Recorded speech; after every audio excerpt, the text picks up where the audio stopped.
Tapi kita at the same time kita record.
Assalamualaikum warahmatullahi wabarakatuh dan salam sejahtera.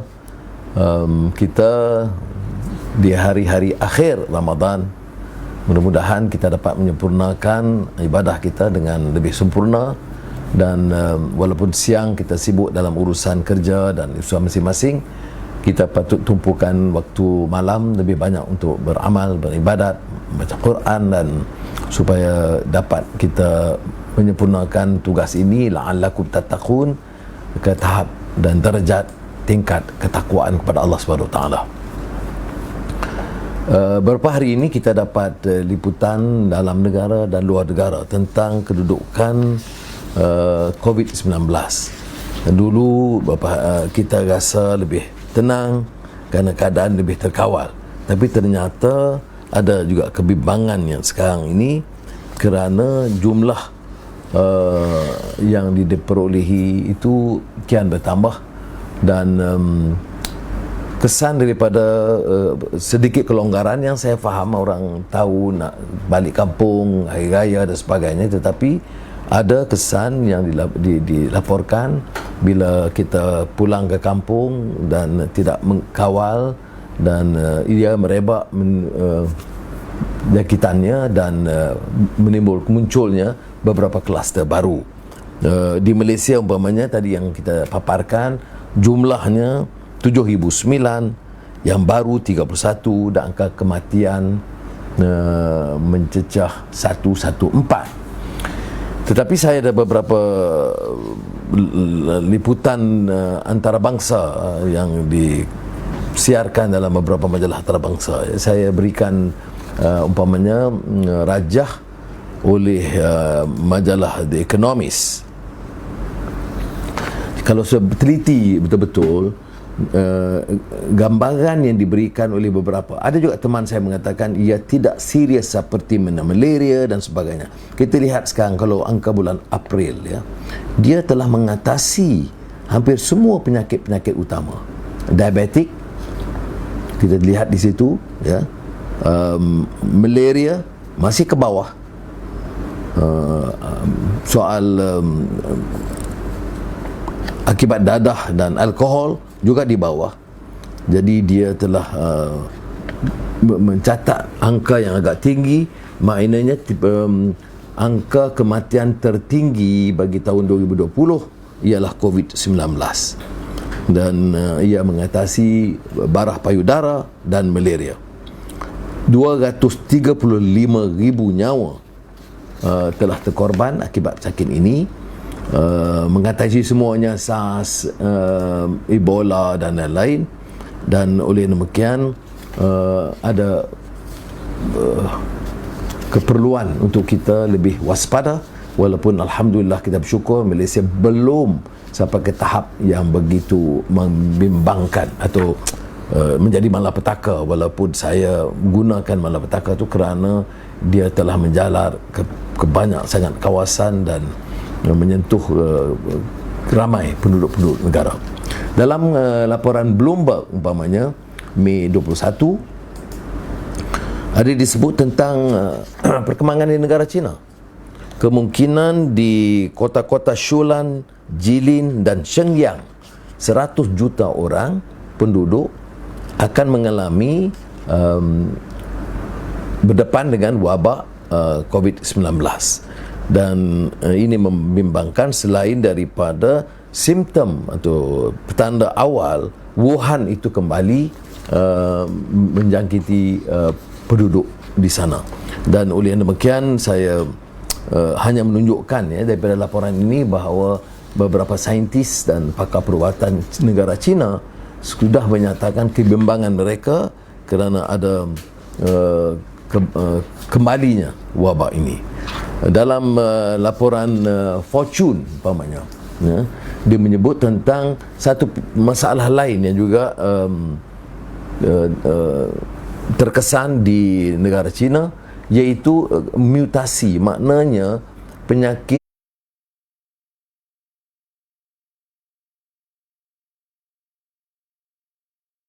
itu kekal dalam rangka besarnya, tetapi dijelmakan dalam bentuk pusingan mutasi yang baru.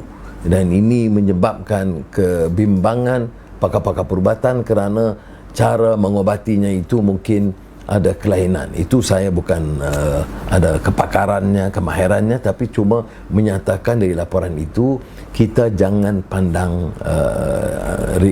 remeh masalah ini, dan untuk menjaga keselamatan kita haruslah waspada.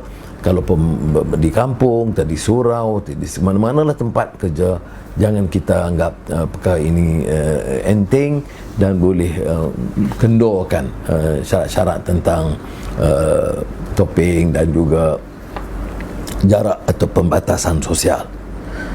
Dalam laporan Al Jazeera semalam disebut umpamanya angka kematian itu lebih, iaitu 325,000. Saya kena semak kerana ini ada percanggahan sedikit dengan angka yang disebut dalam Economist. Tetapi yang sangat memprihatinkan ialah kerana ada kes baru 106,000 dalam tempoh 24 jam.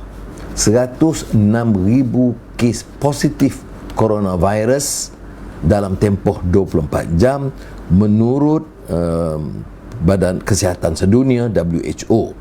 Jadi pandemik ini kalau mengikut WHO belum menunjukkan tanda-tanda akan berakhir. Jadi saya hanya nak manfaatkan waktu pengantar ini untuk mengingat kita menjelang Aidilfitri Mubarak. Janganlah kita rasa keadaan sudah selesa, angka kematian sudah berkurangan, kes-kes yang dikenal pasti positif itu juga berkurangan, maka kita boleh agak merasa tenang dan lebih longgar peraturan kita.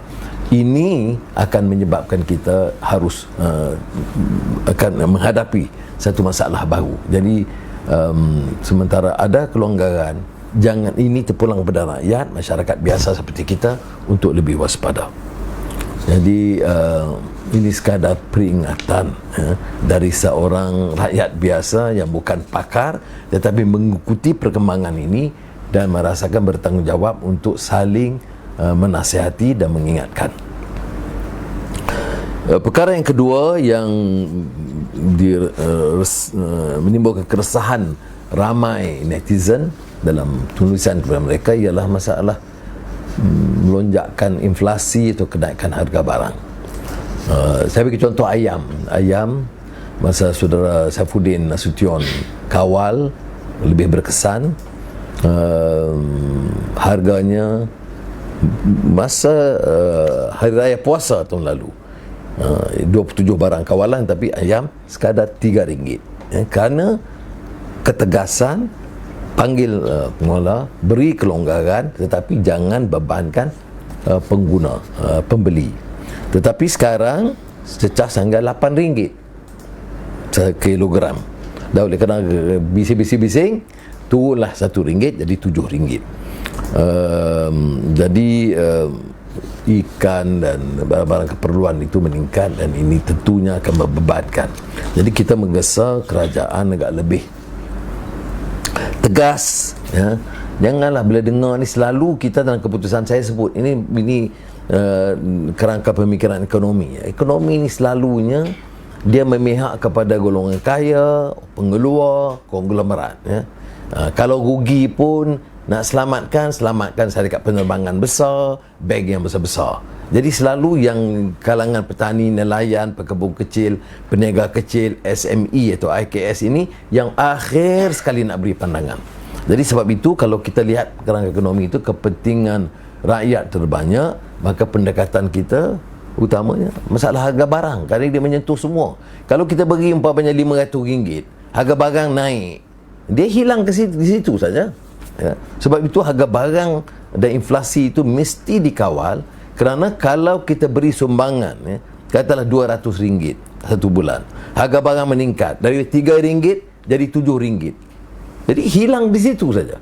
Maknanya hilang di barang yang kita beri tahun lalu, tetapi harganya meningkat. Jadi apa yang kita dapat selamatkan itu hilang kerana tidak dapat ketegasan daripada pemerintah, membiarkan orang peniaga-peniaga tidak bertanggungjawab, mengaut keuntungan, dan pemimpin-pemimpin dan selalunya orang-orang besar ini, dia pertahankan kepentingan ini kerana mereka lebih banyak hubungan dengan peniaga besar daripada rakyat biasa. Rakyat biasa itu hubungannya masa dekat pilihan raya saja.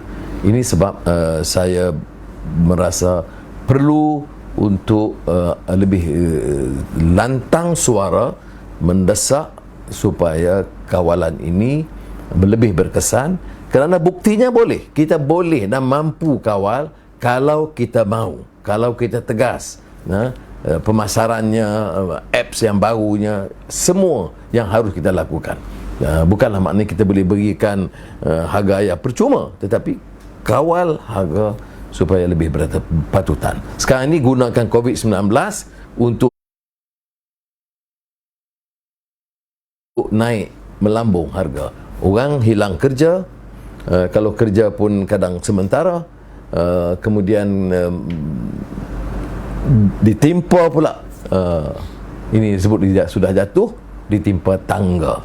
Mana jatuh kerana jadi hilang pekerjaan, ataupun hilang allowance-nya, ataupun pekerjaannya dah jadi sementara, tapi naik harga barang melambung gitu, ya.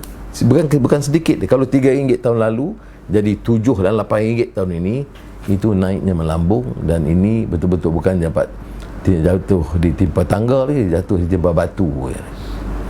Baik, yang rakan-rakan ramai menunggu hari ini ialah masalah mesyuarat Pakatan Harapan yang terakhir yang melibatkan Bersatu. Saya ingat sekitar 27 Februari, ya. Apa ya nak komen saya dengar tip yang agak panjang. Saya tidak tahu sama ada dipendekkan sikit atau tidak, tapi sebagai orang yang hadir, yang tenang, renung dan banyak bersabar dari itu, memang tepat. Apa yang disuarakan itu bukan palsu, memang berlaku begitu. Dan saya tidak fikir ia berlaku tanpa perencanaan baru, tanpa dalang besarnya. Kerana seperti mana kita tahu, yang dibangkitkan itu pertamanya apa, ya, soal kedudukan Tun Mahathir sebagai Perdana Menteri. Tak ada siapa yang petikai, kita semua setuju. Dan seperti mana yang disebut dalam perjanjian sebelum pilihan raya, ini dibentang kepada rakyat dalam pilihan raya. Ini manifestonya, ini pemimpinnya yang sementara, dan kemudiannya lepas Tun Mahathir Anwar. Itu dipersetujui dan kita menang, mandat rakyat. Kemudian disebut mulanya 1 tahun, kemudian 2 tahun, kemudian kata lepas APEC. Saya setuju semua. Itu pun tidak memuaskan hati golongan ini. Saya dengar dia nak, kalau boleh ada yang sebut kakak tu sebut Kalau boleh biarlah sampai selama-lamanya lah. Ya ke? Ini putar belik politik ya, paling rendah dan jijik dalam sejarah. Ada yang kata, oh kami pertahan, kata tu. Orang yang benar-benar daripada awal tak pernah setuju. Saya tak setuju dengan Tuan Mahathir peringkat awal. Betul, saya lawan. Tetapi bila ada muafakat, kita janji, saya patuh. Dan saya sokong. Tiap kali ditanya, saya kata beri ruang. Give him the space and latitude to manage the affairs of the state without interference. Apa yang saya nak kemukakan, saya kemukakan secara peribadi kepada beliau. Beliau setuju, okey. Tak setuju, okey. Dia tak pernah tanya saya, okey. Dia tak pernah undang saya dalam mana-mana mesyuarat, saya okey. Walaupun saya dikutuk, anuan dia lemah, tak macam dulu, tak ada ketegasan, tak layak jadi pemimpin, saya telan kerana saya buat perakuan, janji. Saya tak mau khianat janji. Baik. Bila datang mesyuarat itu, beberapa orang bersatu dan yang pengkhianat daripada keadilan rupanya merancang membuat gesaan yang keras, membantah apa-apa pandangan, bercakap soal transisi. Oh, itu janji lalu, itu tak kira, ini balik pada rakyat. Wow, demokratik. Ya, jadi tentulah beberapa teman kita dari Amanah,